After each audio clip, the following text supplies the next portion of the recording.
السلام علیکم پیارے ویورز اور لسنرز، امید ہے آپ سب خیریت سے ہوں گے۔ یہ ناول وفا یار، امید ہے آپ کو پسند آئے گا۔ ناول پسند آئے تو پلیز لائک، کامنٹ، شیئر اور سبسکرائب ضرور کیجیے گا، شکریہ۔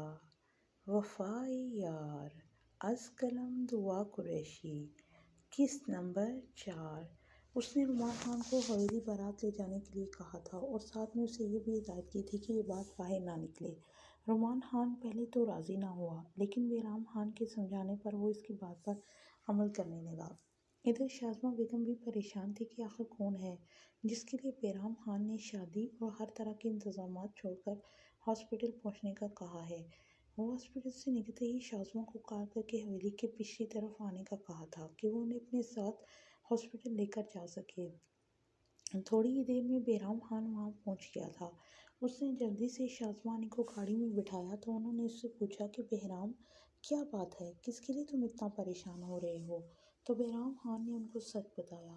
وہ خود پر قابو نہ رکھ سکا۔ آنی پلیز خود کو سنبھالیں، ماموں کو بھی آپ کی ضرورت ہے۔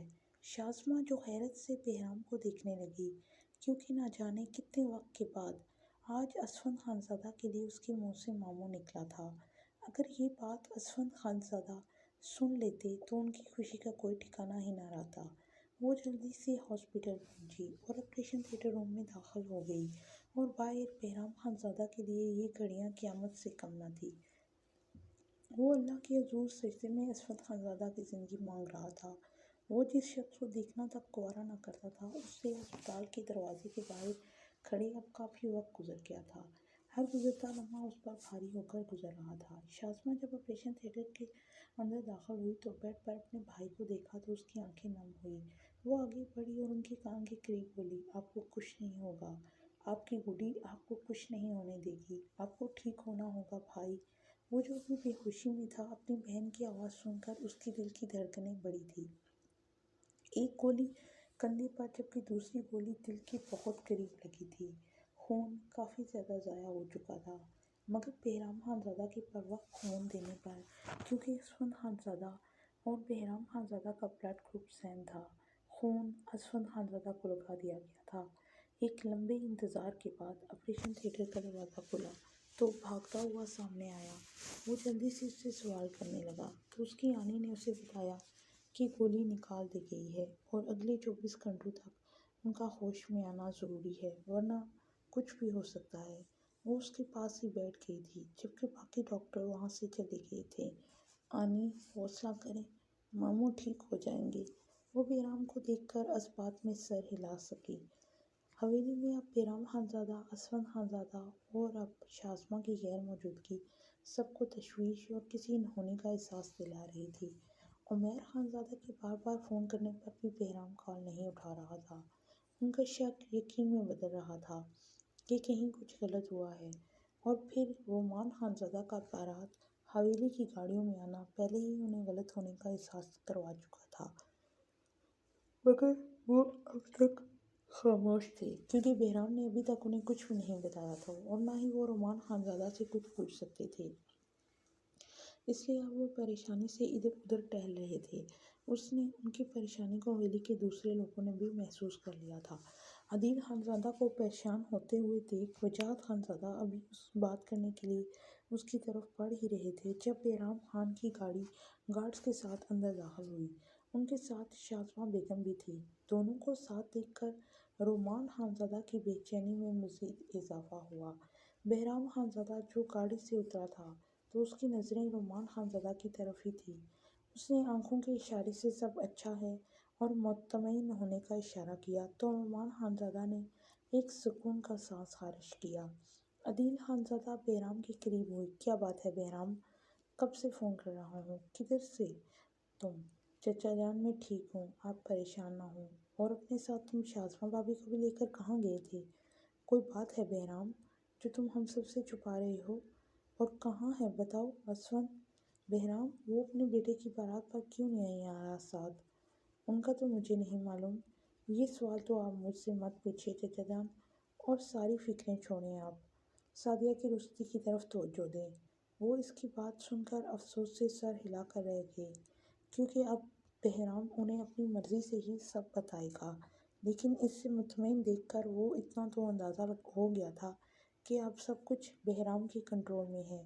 ندا وہاں آ کر مطمئن تھی، کیونکہ اس نے اپنے دل کی بات بہرام لالا سے جو کرنے کا جلدی فیصلہ کر لیا تھا، اور وہ جانتی تھی کہ بہرام لالا اس کی بات کبھی نہیں ٹالیں گے۔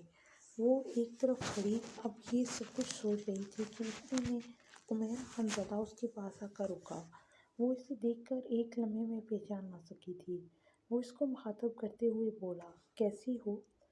اس نے ندا خانزادہ کو دیکھ لیا تھا، مگر ندا خانزادہ اب تک اس وقت سے انجان تھی کہ وہ عمیر خانزادہ تھا۔ ٹھیک ہوں، بے روحی سے جواب آیا۔ کتنا ایٹیٹیوڈ ہے اس میں، کس بات کا؟ عمیر خانزادہ سوچ رہا تھا۔ وہ جیسے فری ہونے کی کوشش کر رہا تھا، اور یہ بات ندا خانزادہ کو اچھی نہیں لگ رہی تھی۔ اس لیے ردا کو حویلی کے ہر فنکشن کی جو ویڈیو بھیج رہی تھی، اس لیے اس نے ویڈیو بنانا شروع کر دی۔ وہ عمیر خانزادہ کو مکمل طور پر اگنور کر رہی تھی۔